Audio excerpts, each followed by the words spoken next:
For step 2, mastering the split between a true pediatric emergency and a reassurance trap is absolutely high-yield decision logic.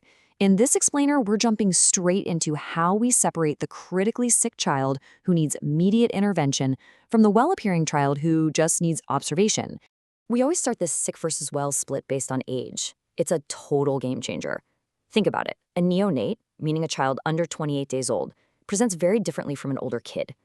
A sick neonate is going to show you really subtle signs, maybe just some hypothermia and poor feeding. Contrast that with an older toddler who might come in with a dramatic, full-blown fever-induced seizure. That looks terrifying to parents, but as we're going to see, it's often just a benign reassurance trap. Let's zoom in on that neonate. Neonatal sepsis and meningitis are absolute emergencies, but they almost never show the classic signs you'd expect in adults.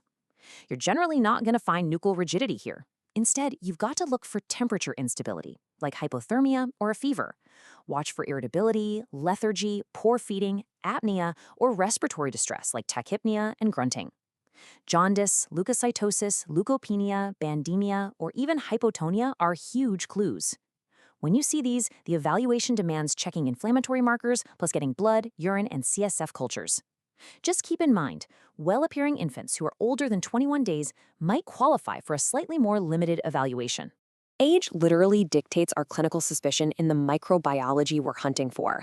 In neonates under 1 month, your most common organisms are group B strep, E. coli, and listeria, pathogens they primarily pick up from the maternal genital tract. But by the time that kid is between 3 months and 10 years old, the major culprits shift entirely to strep pneumoniae and Neisseria meningitis. That organism shift directly drives our empiric antibiotic choices. For neonates under a month old, you're using parenteral ampicillin, specifically to cover listeria, plus either gentamicin or ceftaxime. You can also swap gentamicin for ceftazidime when you suspect meningitis, simply because it gets better CSF penetration. For children older than 1 month, we pivot to ceftriaxone, and we add vancomycin if meningitis or MRSA is suspected. Emphasize early recognition here. Rely on their vital signs, perfusion, mental status, respiratory distress, and any clues pointing to a source of infection. When you suspect meningitis, sequencing your steps correctly is everything. Step 1 is always assessing for alarm symptoms. We're talking signs of elevated intracranial pressure, focal neurologic deficits, impaired consciousness, or a compromised immune system. If those alarm symptoms are absent, step 2 is your lumbar puncture. Step 3 is administering those empiric antibiotics. The strict rule here is you only give antibiotics before the LP if there is a true contraindication to the procedure or if you heavily suspect a meningococcal infection, because delaying treatment in those specific cases increases mortality. Now, for kids over 1 month of age, they actually have a brilliant anatomical advantage. That open anterior fontanelle acts like a natural pop-off valve. It relieves elevated intracranial pressure right then and there. Because of this built-in release valve, these infants are at a super low risk for brain herniation, which means they rarely ever need a CT scan of the head prior to a lumbar puncture. Moving on to older infants and toddlers, we shift gears from true infectious emergencies to a classic reassurance trop. A sudden seizure accompanied by a fever definitely requires an evaluation, but it frequently requires nothing more than parental education and comfort.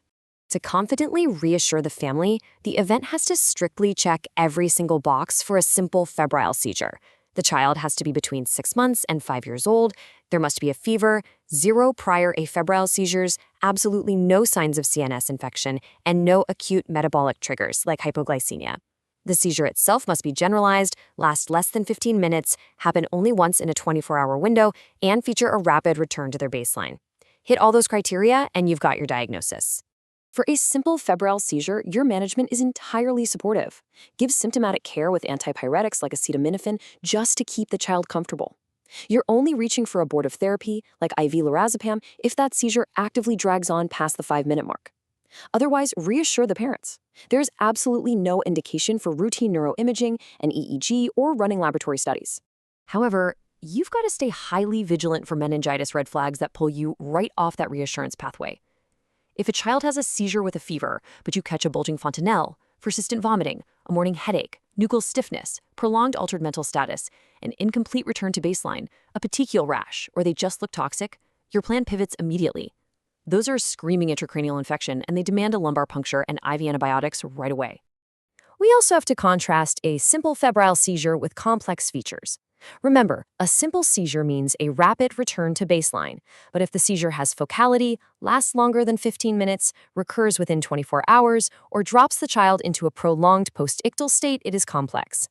Complex features demand a further workup to rule out CNS infections or underlying structural pathology. Let's look at another classic lookalike, the breath-holding spell. These typically happen in kids aged 6 months to 2 years.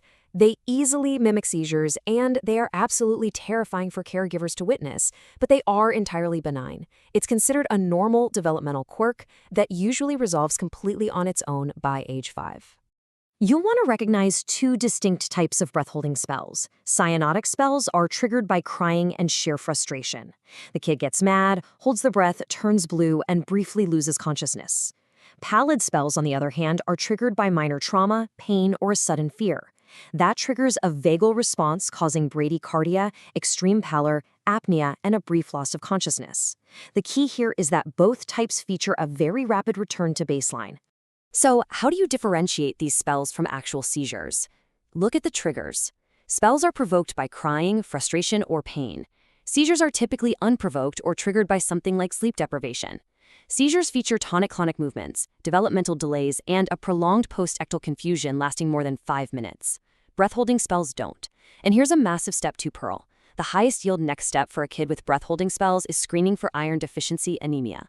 When you give iron therapy to an iron-deficient patient, you usually see a huge reduction in how often these spells happen. Shifting our focus over to nighttime respiratory clues, let's talk pediatric obstructive sleep apnea. Unlike adult OSA, which is heavily associated with obesity, the primary pathophysiology in the pediatric world is adenotonsillar hypertrophy. Because the mechanism is a physical structural blockage, the definitive first-line management is surgical, a tonsillectomy and adenoidectomy. The clinical manifestations here are neatly split into day and night symptoms. Night clues include loud snoring, gasping, pauses in breathing, and parasomnias like sleepwalking. But enuresis, bedwetting, is a massive clue, and the mechanism is fascinating. The intermittent airway obstruction causes right heart strain. That strain causes the heart to release B-type natriuretic peptide, which acts as a diuretic and triggers the enuresis. During the day, look for kids taking inappropriate naps, falling asleep at school, or showing irritability, inattention, and learning or behavioral problems. You might also see mouth breathing, nasal speech, poor growth, hypertension, or even structural heart changes. Let's tie this together with a rapid-fire exam scenario. You have a 14-month-old presenting with an unprovoked loss of consciousness followed by 10 minutes of confusion. Because it's unprovoked and features prolonged postictal confusion, it points firmly away from a benign mimic and dictates a full evaluation for a true seizure. Finally, let's quickly lock in some critical environmental risks. For sudden infant death syndrome, you must counsel against prone or side sleeping, soft surfaces, loose bedding, bed sharing, smoke exposure, and maternal substance use. Be aware of additional risk factors like prematurity, low birth weight, young maternal age, and inconsistent prenatal care. And for drowning injuries, anticipate severe complications like ARDS, cerebral edema, and arrhythmias. Remember that a poor prognosis is indicated by submersion lasting over 5 minutes, delayed or prolonged CPR, being over 14 years old, or having an arterial pH under 7.1. Recognizing this clear division between sick and well presentations is the absolute key to correctly navigating pediatric cases.